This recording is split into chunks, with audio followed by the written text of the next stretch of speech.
আমি নামনি অসমৰ পৰা কোনো শ্ৰমিকক উজনি অসমলৈ যাব নিদিম।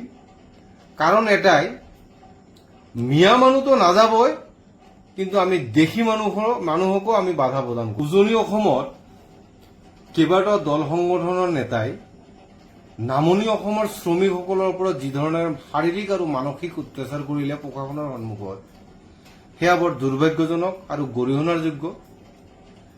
এইবাৰ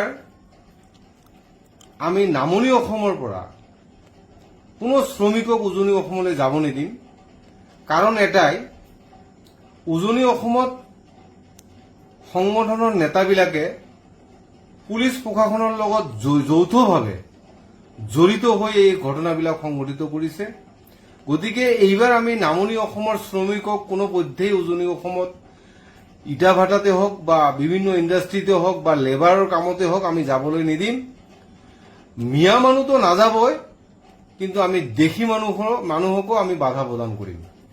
আৰু চৰ্দাৰবিলাকক মই সকীয়াই দিছো যে আপোনালোকে যদি উজনি অসমত শ্ৰমিকসকলক লৈ যায়, কথা কিন্তু বেয়া হ'ব। আৰু শ্ৰমিকসকলৰ ওপৰত যদি কিবা ঘটনা হয় উজনি অসমত, তেনেহলে কিন্তু চৰ্দাৰবিলাক দায়ী হ'ব।